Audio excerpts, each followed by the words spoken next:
MTV for being too gross. And that was me. Yeah, that was actually Michael in there. And the idea was to transform a high school into a zombie high school, and Alice Cooper did a duet with me on the song. Tom Savini's in there someplace. You'll see, I think, Tom. This is just a little snippet. This is on YouTube. You gotta see it. Yeah, they banned the banning of the video was a direct. That was me dropping the apple. So I did makeup and got to act in it. And there was a direct. Oh, there's a picture. There was a direct link between the Senate hearings in the '80s and the PMRC, for those who are old enough to remember that, and MTV's banning of the video. Because at that time, I was made out to be the poster boy for everything that was wrong with heavy metal and rock and roll. And MTV sort of tipped their hats to the PMRC and said, well, look, we banned this Twisted Sister video, so we're not completely, we hear your concerns as a parent. And meanwhile, the Thriller video had already been around. Michael Jackson is full of zombies. Well, what the hell's the difference? And when I actually said to them, they said, this is too gross to be on the air. I said, well, we'll edit it. And they said, there is no possible edit you could make of this video that would make it acceptable to MTV. To fucking MTV. In the 80s. Thank you. So you guys want to see it again with the music? Yeah, here with the music. It's much more effective. Yeah. So, and I'm sorry because I was paying attention. Go ahead. So, Dee, like you said, talked about Tom Savini. So I'd worked with Tom Savini, had known him, and in fact, all the guys that worked on this video, we were at that time working on Harry and the Hendersons, I believe. We were working at Rick Baker's shop. Tom called because he lives in Pittsburgh and said, "Hey, I'm doing this video with Twisted Sister. We're gonna bring Day of the Dead prosthetics, and I need some people to help us for the weekend." And it was a long shoot, and it was the Halloween prior. I had been a zombie. Like a Thriller kind of zombie, and I had a suit, and I talked to the director and said, hey, he goes, yeah, it'd be kind of cool to have sort of a principal kind of character. So the second day, after we finished makeup, Norman Cabrera and I, who's also a makeup artist on it, we dressed up and had fun with the guys. So here we go, one more time.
A little aside on that one. So, did anybody here see Super Duper Alice Cooper, the documentary? Yeah. All right, and if you haven't seen it, it is absolutely worth seeing. But you find out that Alice went through, he was a crackhead for a while. This is something that a lot of people, they know he's alcoholic, drug addict, he got into crack. Around zipper catches skin and dada. If you look at those pictures, he looks like a corpse. So he's back and recovered, but he had been out of the scene for a while. And I asked him to be in this video, and the cool thing, he comes on the set, he goes, should I wear the Whiplash mascara? And I was like, fuck yes. You're Alice fucking Cooper. Put that shit on, motherfucker. That was the first time he put it back on in like years, which was really cool. So cool. So that was a really fun weekend for us, obviously. Long weekend, but it was pretty awesome to be part of that. Unfortunately, I had to wait till it came out on DVD to see it because MTV banned it. But so then we flash forward about 10 years, and I get a call about D. Snyder's Strangeland, and I got a copy of the script, and it was really cool. It was There's the beginning of the internet. It really touched on all these different things that were new and upcoming. But it was a big challenge from a makeup standpoint. Now I knew Dee was going to be cool with the makeup because I'd seen him in makeup a few times before. But this was way more. We literally molded him from head to toe.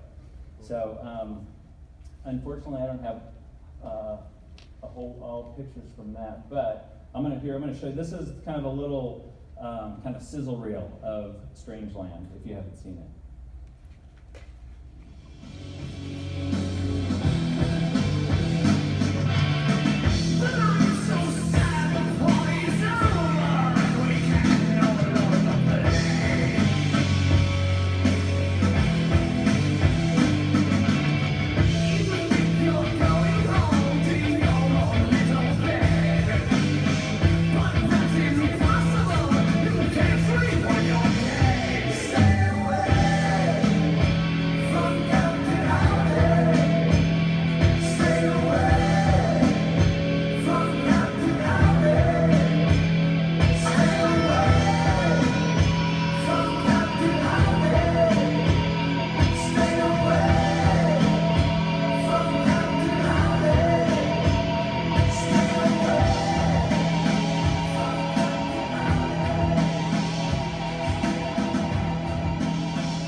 And like I said, there was a lot of really intense stuff there, and so Dee was so into it, and was so great to work with. That's the thing. A lot of times we work with people that, don't like to wear makeup, and it's really strange. You do a show and somebody comes in and they say, I have to wear that prosthetic, and it says, well, yeah, you're a seven-eyed green demon. I mean, were you going to just emote that with your amazing acting ability? It's like, no, we got to do that.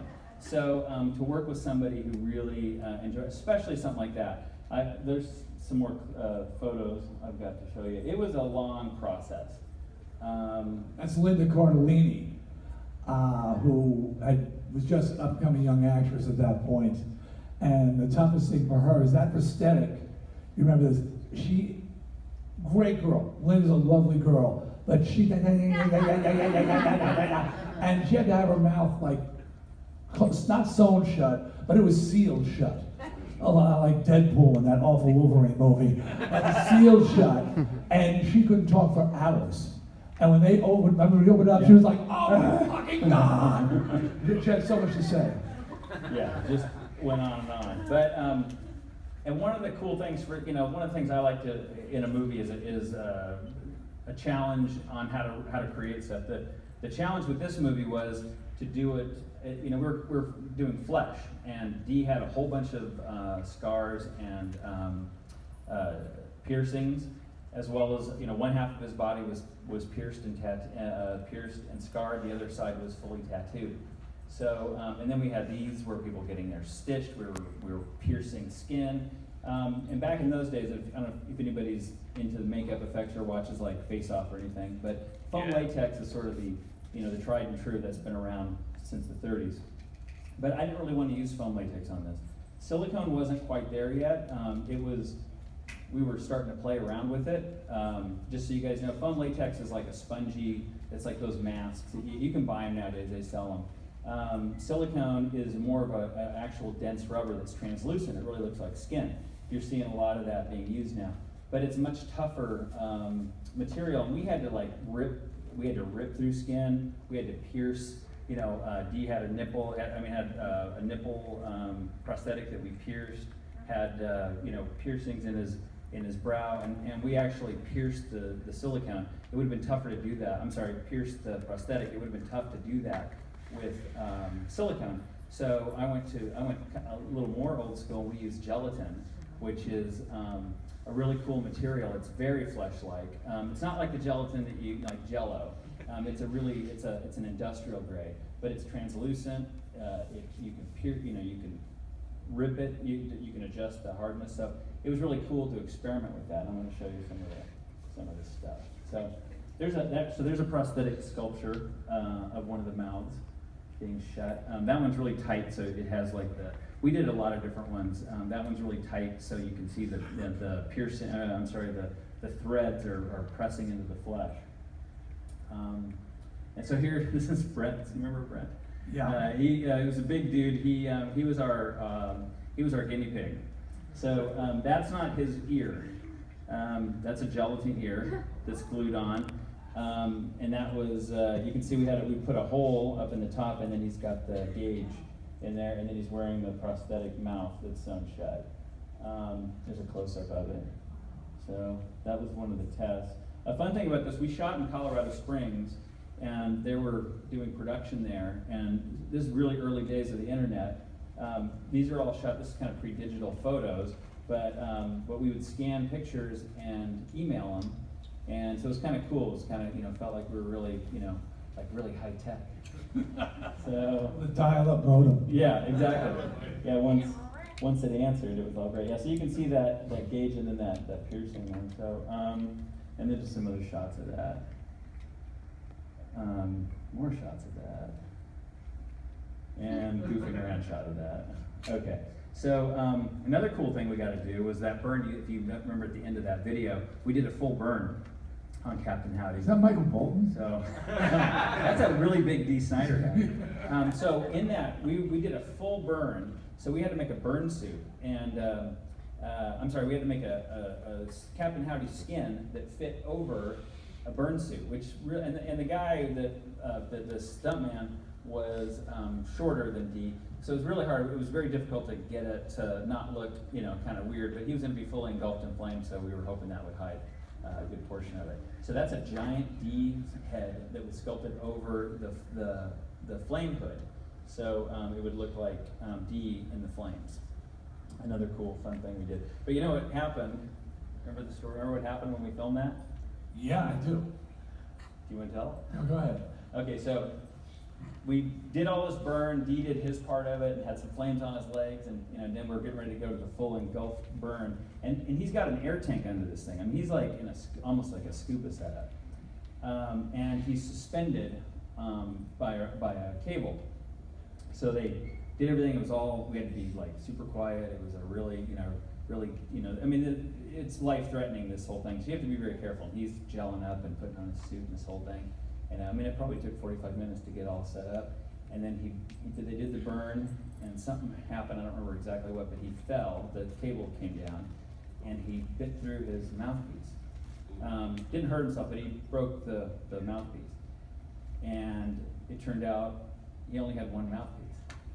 So we almost didn't get a film. Michael Burnett came to the rescue. What he did was did you assemble a full Captain Howdy body? You had a full life cast of me, and hung that on hooks, and did the final burn with Captain Howdy, with a fake Captain Howdy on fire. I mean, this was because this is an indie film. So this was our biggest day, our biggest budget day, and we saw the whole finale scene going out the window. Michael Burnett and his crew come to the rescue, put all the pieces, because we had all the pieces for the casting, assemble them all, create the full D. Snyder to set on fire, and one really cool side effect was, all right, did anybody here see the movie, Strangely? Okay? When he's hanging at the end, he's burning, and all of a sudden, a whole chunk of flesh tears out of his back, and he drops on the floor, and there's this chunk of body. And people mention it to me so much. The prosthetic failed. I mean, basically, and it just looked like a whole chunk of my shoulder rips out. Which if I ever get to the sequel, there's definitely gonna have a big hole back there for sure. And what I did was when that happened, we were trying to figure out what to do, because everybody was like, "Oh my God, this is the finale. What are we gonna do?" So I called back, because we were in Colorado Springs. I called back to California and had them ship us a foam parts, because we molded Dee's entire body not to make a dummy, but to make the different prosthetics. We weren't sure exactly what we were going to need. Dee lived in New York at the time. We only had him for a few days until we were going to film, so we just molded everything. So, not everything, but it's fantastic. And actually, I have, I'm going to bring it tomorrow. So I've got a table out here. So if you want, it's not painted or anything, but it's a We full. talking about the same thing I was. Not painted or anything. It's out there on the table. It's a big table. But, yeah, they put a couple of them together. No, I put together out of that mold a whole D Snyder. It looks just like the one, but it's gray. So it's paint. It's a fiberglass. I'm getting there. Yeah. So we're gonna, if you want to, you'll see him standing in the hallway out there tomorrow. So all right.